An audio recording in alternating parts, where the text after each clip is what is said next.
I've just sold my business. I'm technically in retirement and I'm dying of stage 4 cancer. Mm-hmm. And he said, none of this is guaranteed. So you need to make your golden years now. Find out what your more like this experience is, because he said, I wish I'd given myself more times like this. Find out what your more like this is a lot earlier and make your golden years now.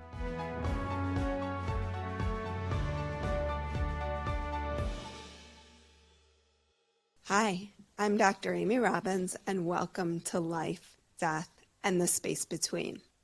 Today, I have Kris Carr on the show, and if you have not heard of Kris, you may be living under a rock because Kris is a multi-week New York Times bestselling author, speaker, and wellness activist who has lived with a stage 4 cancer diagnosis. But it was the death of her father most recently that resulted in her facing losses and addressing her grief in a very different way. Her new book, I'm Not a Mourning Person, is out now. Welcome, Kris. Thank you, Amy. Thanks for having me. So you have been living with this stage 4 cancer diagnosis, but what was different about the experience of losing your dad that pushed you to face your grief in a different way? We're digging right in here. We're not wasting any time. I love it. I think it was all coming together at the same time. So he was diagnosed. I was coming up against my 20-year cancerversary of living with stage 4 cancer. We were in the middle of a global pandemic. My business was struggling because of a lot of the choices that I made to really take a step back and be present with my family and to be a lot more available. And we were in a pandemic. And so I think all of that was coming together. And what I realized was this was the one emotion I didn't want to experience. That's why it's called I'm Not a Mourning Person. Mm-hmm. It's such a great title. Thank you. Such a great title. It was the emotion that I had run from for quite some time, even though I thought I had dipped in and thought I had dipped out and thought I had, overcome certain experiences in my life. I realized something very powerful that my own therapist said. She said, when the grief train pulls into the station, it brings all the cars. Mm-hmm. So I really had no other choice. I mean, I guess I had other choices. I could keep pushing it down and denying it and running from it and, all the things that we do when we don't want to experience something. But I realized that it was too big to carry. And the only way out of the acute pain that I was feeling was to go through it. And as a result of that process and get that continued process, because it doesn't end, I have come to acknowledge grief as a master healer and a master teacher. Mm-hmm. That is so true. And my question to you is, how did you feel? Because a cancer diagnosis brings about a lot of grief, typically, if you deal with it. How did this feel different than that? Or did it not feel different and it was just coming to the surface again in a different way? Well, it definitely felt different because it wasn't my own diagnosis, right? And I think in some ways I live with a very strange, very rare sarcoma that is currently slow growing, but it can become aggressive. And so I've been on this watch and wait, let cancer make the first move approach for 20 years. And in that time, I've learned a lot and taught a lot about how to take care of ourselves, how to participate in our well-being, which is honestly something that in the beginning felt like, okay, in a world that's so out of control, this is something I can control. And at least that felt good. Right, right.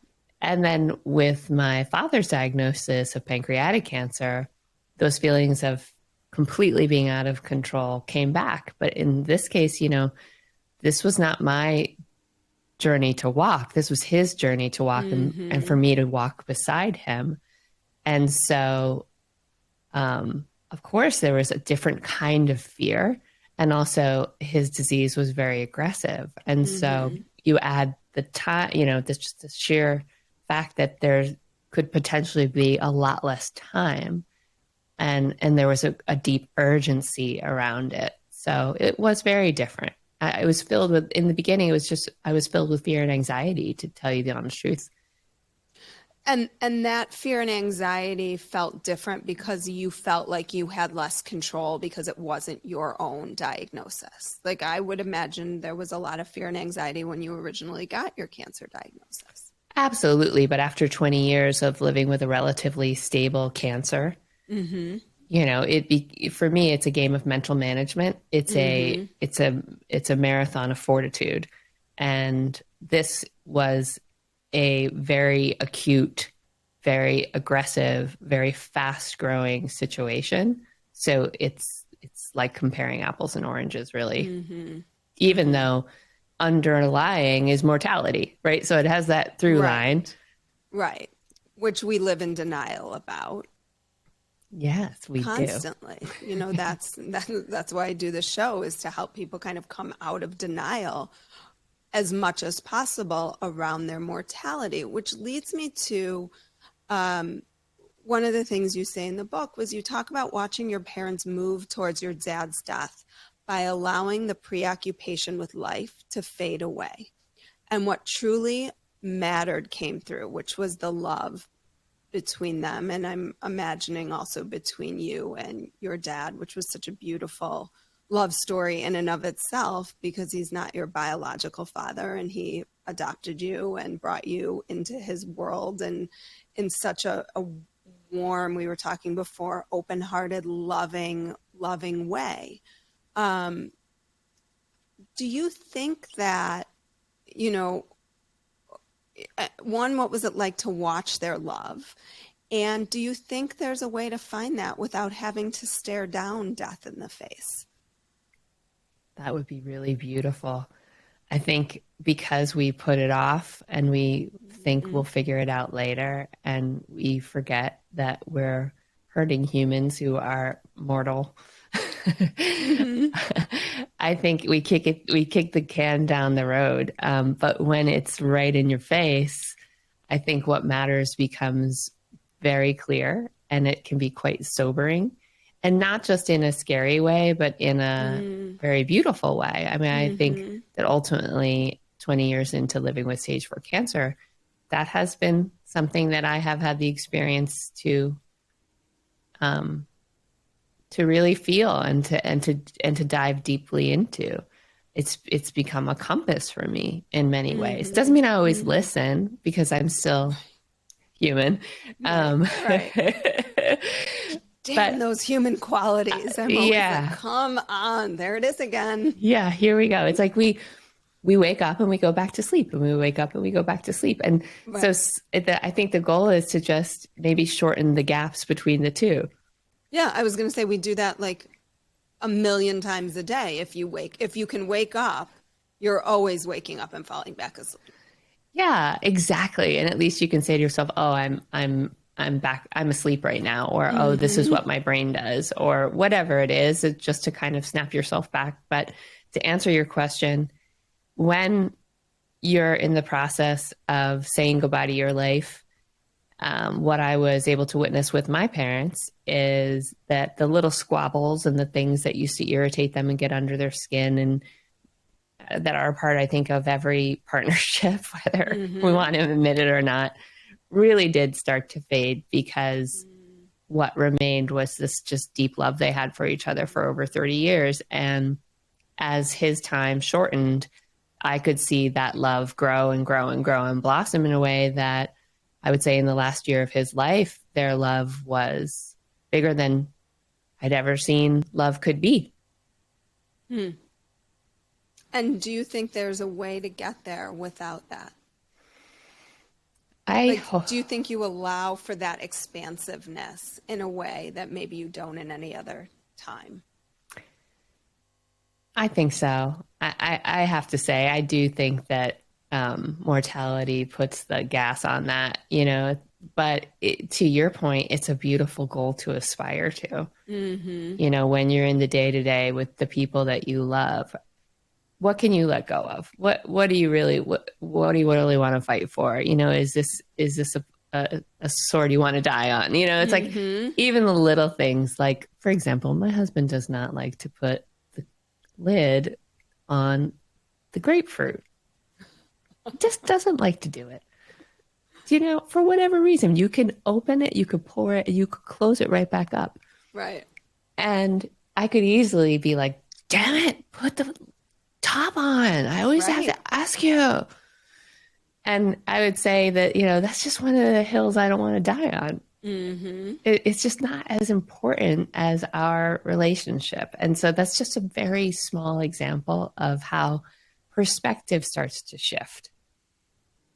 Well, and I think that this happens all the time. And I think about it, every time I leave the house, it's a little bit morbid, but I think, is this the last interaction?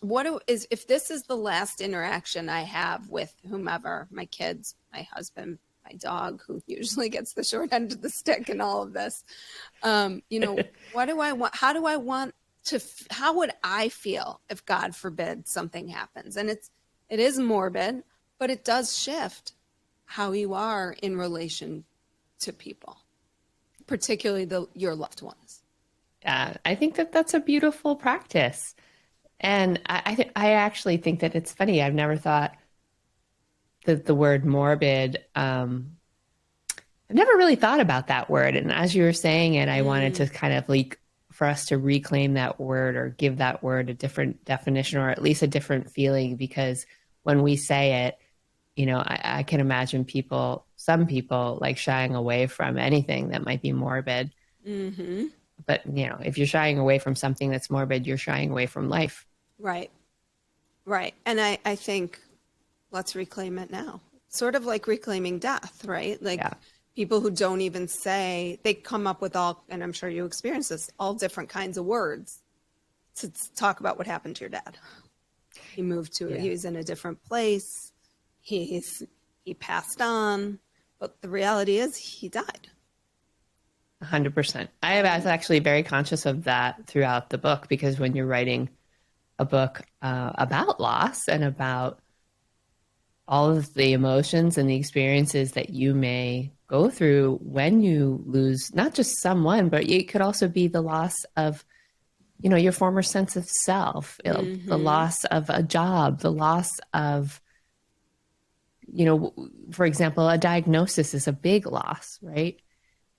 But anyway, as any diagnosis, it could be your diagnosis, it could be a health diagnosis, it could be a mental health diagnosis, it could be a diagnosis your child receives, it could be a diagnosis a parent receives. I think every life stage is grief and growth, like simultaneously. I think you can't move from one phase to another without having some grief about that stage ending. Yeah, I think it's beautiful. Grief and growth. I recently moved and I love our home, and this is truly our dream home.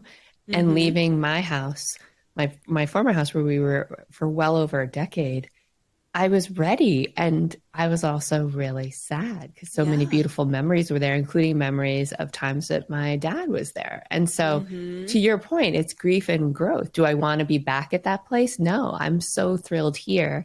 And my heart aches a little bit for that space as well. And both can exist. Exactly. And when we can hold both of those pieces, I think life can be richer. I agree. So why is what a better question than why? That why me? Why is this happening to me? I think a lot of people go into, and I'll never forget, I had a supervisor once, and she said, I don't remember what it was in the context of, but she said something like, why not you? Yeah. Why not you? So what do you say about why? So there's a chapter in the book, and it's a chapter about rupture. And so I define rupture as that moment when life changes. And it could be that moment where you feel like the rug was pulled out from under you. All the things that we just talked about: miscarriage, loss, divorce. Yeah. You find out your partner's cheating with the neighbor. Like, there's just so many moments. Friendship losses, which I think we don't talk enough about. Yeah, thank you for bringing that up.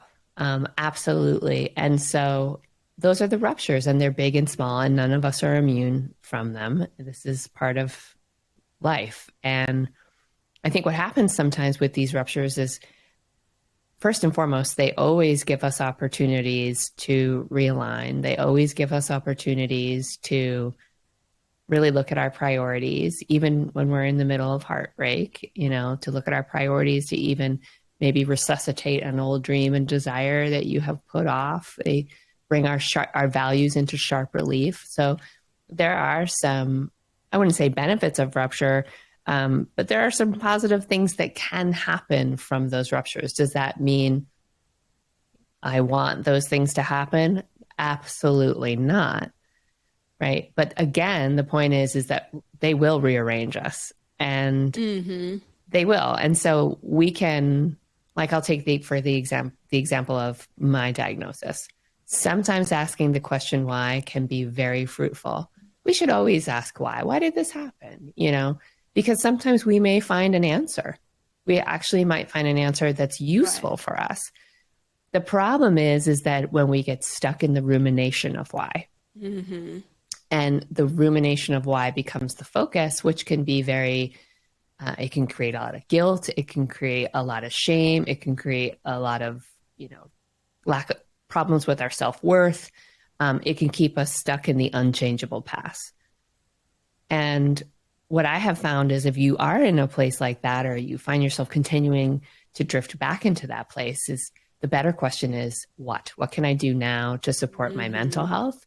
What can I do now to support my body? And what can I do now to support my spirit? Well, and I think how you approach why, when you just talked about it, is also like what. It's not why me. It's sort of like why, which feels different than like why. Because you're looking at like, okay, what might be some of the things that I could do to make things better for myself, which is what you've built your whole career on since your diagnosis, was how can I use this to understand how we can live healthier, more fruitful lives in that way, right? Absolutely. Without question. Not why did this happen to me? What did I do wrong? Was I not a good person? All those types of things are very unproductive. So your dad's personality, I felt like, really came through in this book, and clearly he had a vibrance for life. Can you share some of his wisdom bombs that he would drop throughout? I made a point of weaving in fatherly advice throughout that I thought everybody could use to hear, because he had so much of it. And a lot of it was very, very funny. And so, one of the things that's, I think, easy and each and every one of us can benefit from, he always used to tell me, do the hard thing first. Do the hard thing first. And you think about that. Like, I know me, I run my own company, and I'll get to my desk, and it's so tempting to hit the low hanging fruit. And check it off the list. Check it off the list. Right, it feels good. I did one thing today. Yeah, exactly. It's to the point. I actually wrote about this in the book. I don't know if you've ever done this, Amy, where you've done it, but you don't get the satisfaction of checking it off. So you write it on the list, even though you've already done it, just so you can cross it off. Oh, I'll bring it back out of my to-do list. Like, if something mistakenly gets like moved and with a check mark, and like, I will bring it back to move it back down. Yeah. So this is what we do, right? So that's just a classic saying, do the hard thing first, because it gets you so much further down the field. And also it helps you feel so much better to tackle it, get it behind you. Those things seem to take longer. They do, but they tend to be the things that get you further down the field in life, know? Oh man. It's true. And so, but I would say one of the great bits of wisdom that I share in the book is make your golden years now. That, yes. That to me is what life is all about. But my question is, how do you think you do that with life? life getting in the way, right? Because when I think of the golden years, I think of like retirement, when you have more resources, perhaps, or if you have children, your children are out of the home, you can make choices that look different than perhaps they do at a younger time in your life. So I'm curious your thoughts on that. I'm so glad that you framed that up because, if I go back to the point in the book where I share that advice, my father he worked his entire life. He owned his own paving business, and the summer was his busiest time. And so we had never gone on a trip as a family during the summertime, which is usually when, kids are off, Right. We had never gone on a trip or very short little trips here and there in the summer. And here we are at the end of his life, and we had kind of created a bucket list of places that we would go and spend time together. And one of them was Martha's Vineyard, and it was for his birthday, and he was toasting, and he said, I never gave myself this opportunity. I thought I would do things like this later when I retired, and all of these wonderful things that I would then be able to do in retirement. And here I am. I've just sold my business. I'm technically in retirement, and I'm dying of stage 4 cancer. Mm-hmm. And he said, none of this is guaranteed, so you need to make your golden years now. Find out what your more like this experience is, because he said, I wish I'd given myself more times like this. Mm-hmm. Find out what your more like this is a lot earlier and make your golden years now. It's not black or white. It's can I include more of these moments throughout each year of my life? Right. So I'm not like hoarding it all up for the end. And even each day. Yeah. I think without question. I spent some time this summer for the first time alone, which I don't think I've ever done, and came back feeling really rejuvenated and thinking, how can I now find more of this throughout the year? We'll see how I do. So far, in like 2 weeks, it's not going great, but it is something to aim for. In terms of like, I had this opportunity. I don't want to wait now another year to have that again. Exactly. But I think, to your point, like, how can we find these little moments more now? Yeah. And I think that we can't find them. We have to intentionally create them. Mm-hmm.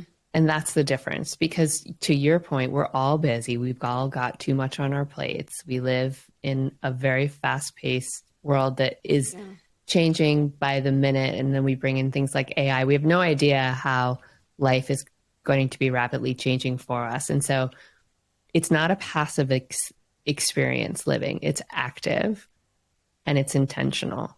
Mm-hmm. And if you aren't in that place where it is active and intentional, it will go by much faster than you want it to.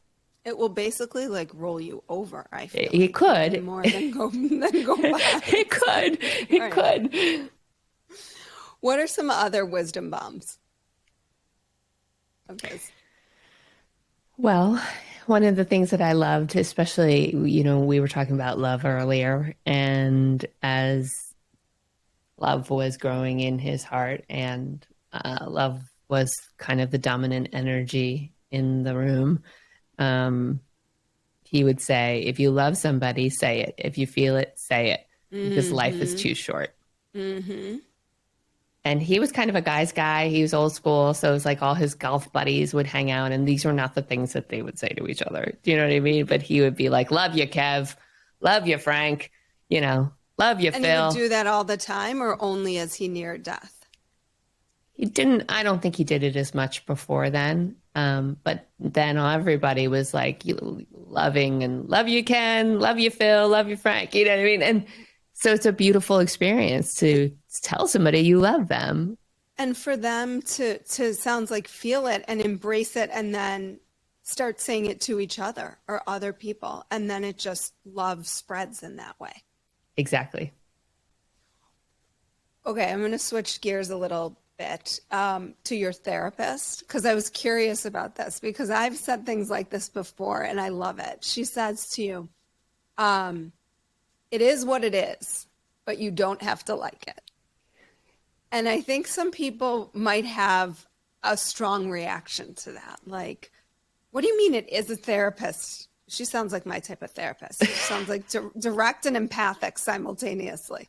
You know, some people don't want to hear that. They don't want to know that it is what it is. So how did that make you feel? How do you interpret that? Let's just say that my therapist has some of the greatest sayings, and I'm lucky to include them in the book. Like, if it's not one thing, it's your mother. You know? I just texted that to someone like 3 days before I read it in your book. I was like, oh my God, this is so funny. I'm trying to remember who it was. If you're listening, text me back and let me know, because I was just cracking up about and with the New York accent. Yep, too. exactly. If it's hysterical, it's historical, you know, lots of good stuff. So she always had me laughing and thinking.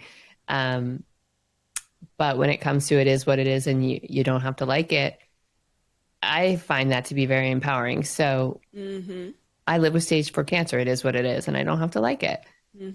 Right. So I think a part of that, at the essence of that, is learning about the power and the transformative alchemical aspects of acceptance. That's what it is at its heart. It's not about giving up. It's not about being defeated. It's not about lowering your standards. It's about accepting very soberly where you are in that moment. Because if we can't accept where we are in that moment, how can we then start to strategize about where we want to go? And I think that goes back to the why me, the why. If you're spending a lot of time in that space of questioning why, then you're not accepting what is and able to move forward from that place. I agree. And there's a powerful piece in the book where I talk about the difference between healing and curing. That's my next question, so go ahead. Okay, good. We're on the same page. I think it dovetails in because for a lot of people, acceptance is a tricky thing to wrap their mind around. And I remember I talked about this at the top of this chapter. I was giving a keynote and I was backstage in the green room and there was other speakers back there. And somebody said, oh, you know, what are you speaking about? And I talked about the transformative power of acceptance. And this other speaker said, oh, so you teach people about how to give up? And I was like, yeah, no, but this is clearly why I have to go out there and give this keynote. Like if you don't get it, then they don't, you know what I mean? Like, here we go.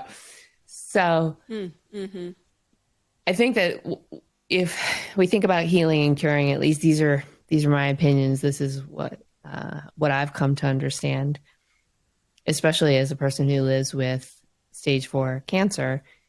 The difference is stark, right? Sometimes we may be cured of whatever it is that we're dealing with. That may happen, and that's wonderful if it does.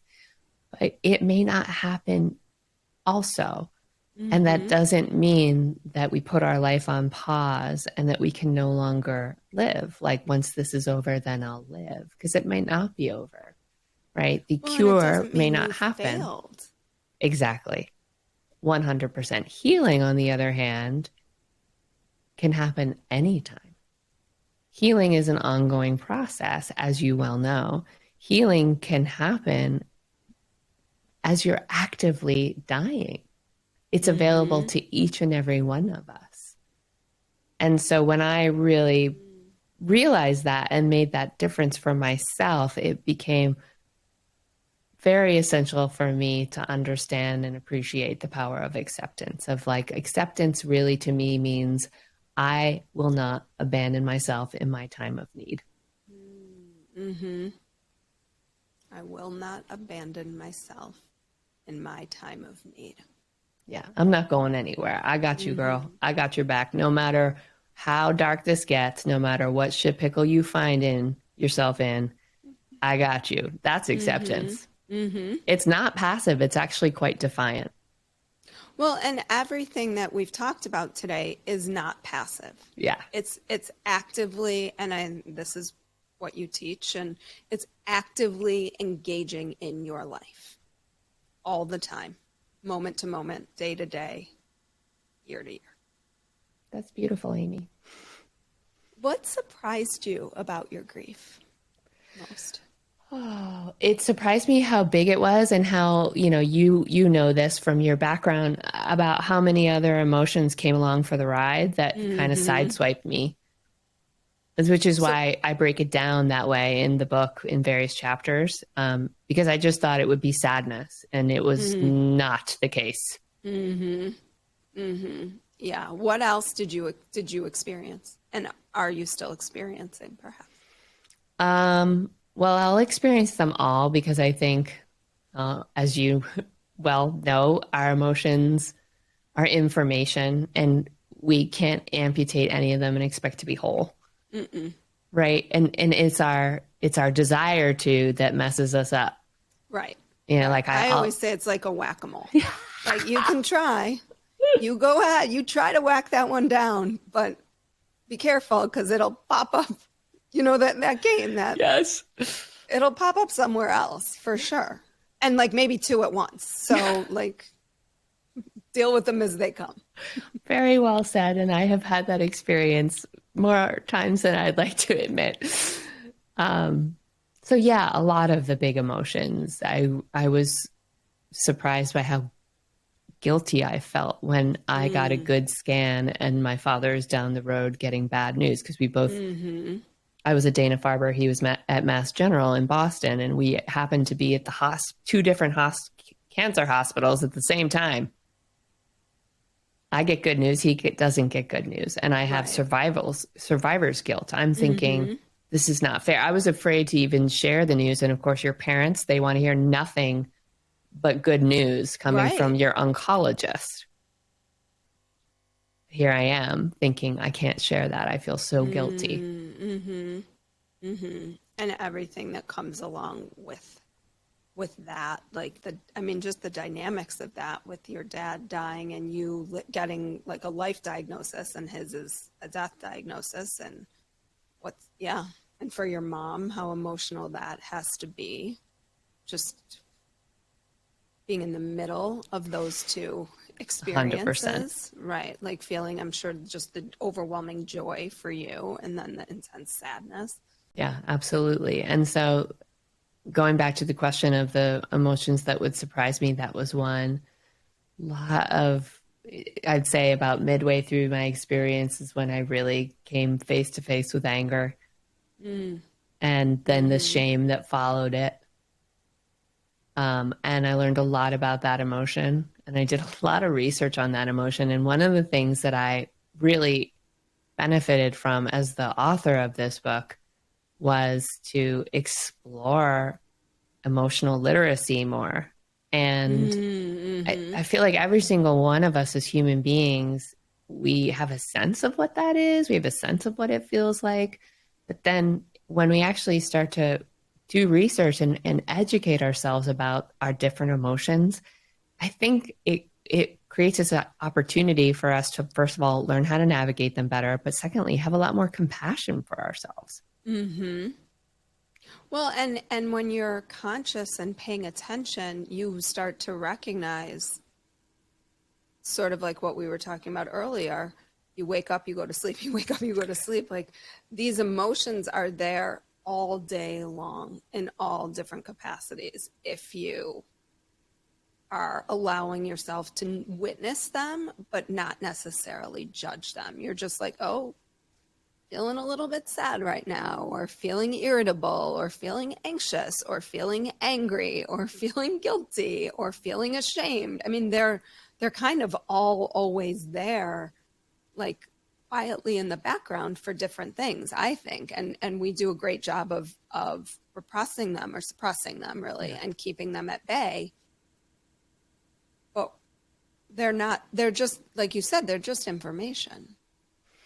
Yeah, and I really appreciate how you're spelling this out for us. And I would say that at a time in my life, I wouldn't even be able to articulate what it was I was feeling, let alone Mm-hmm. understand what I should learn about that emotion. And there's this exercise that I remember an acting teacher of mine taught millions of years ago. and it's called Calling Conditions. And it's basically about standing up.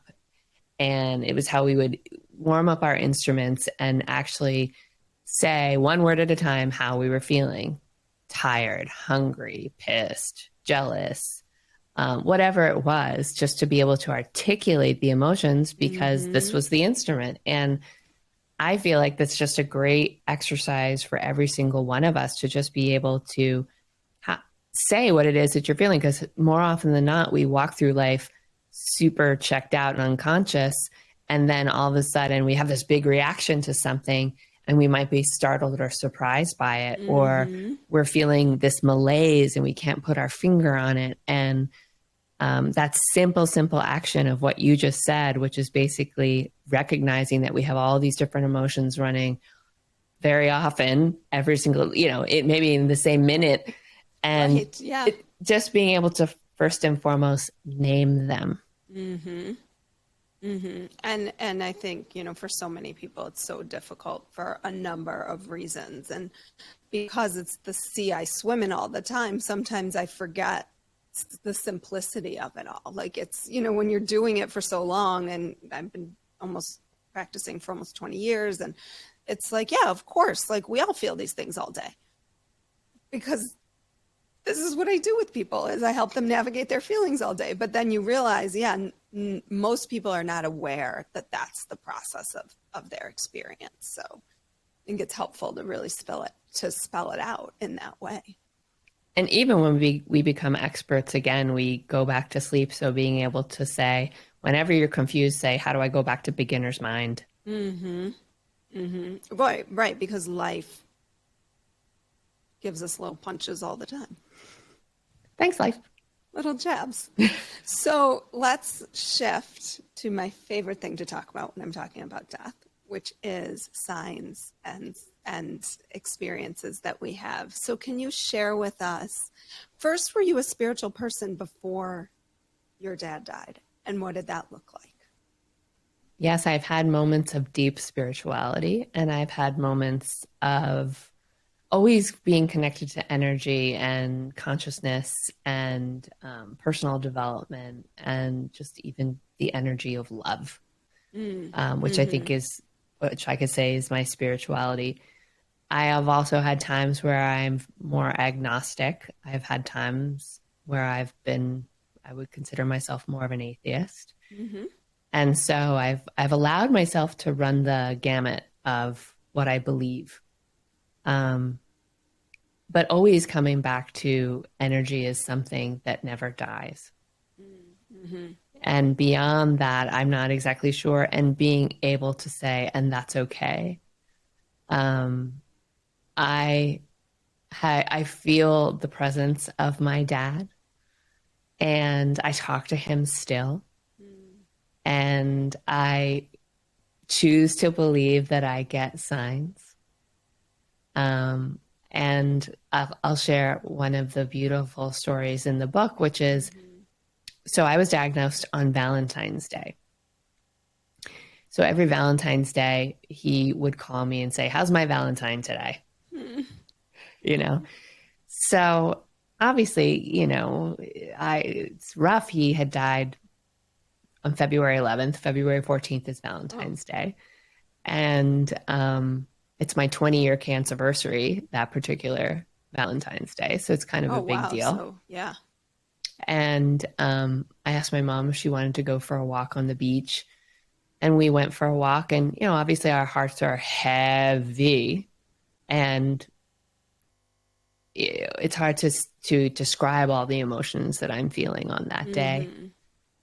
I always got long stem red roses, either from my dad or from my husband, Brian. And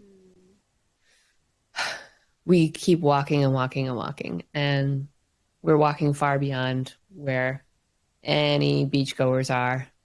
I think the only thing out there is our grief. And we see these two red roses standing at attention, like flying little flags in the sand. I have the goosebumps as you tell it. So we both burst into tears, and we spend time with the flowers, and we take the flowers. And, it's just hard to believe that I just go, Mom, look ahead.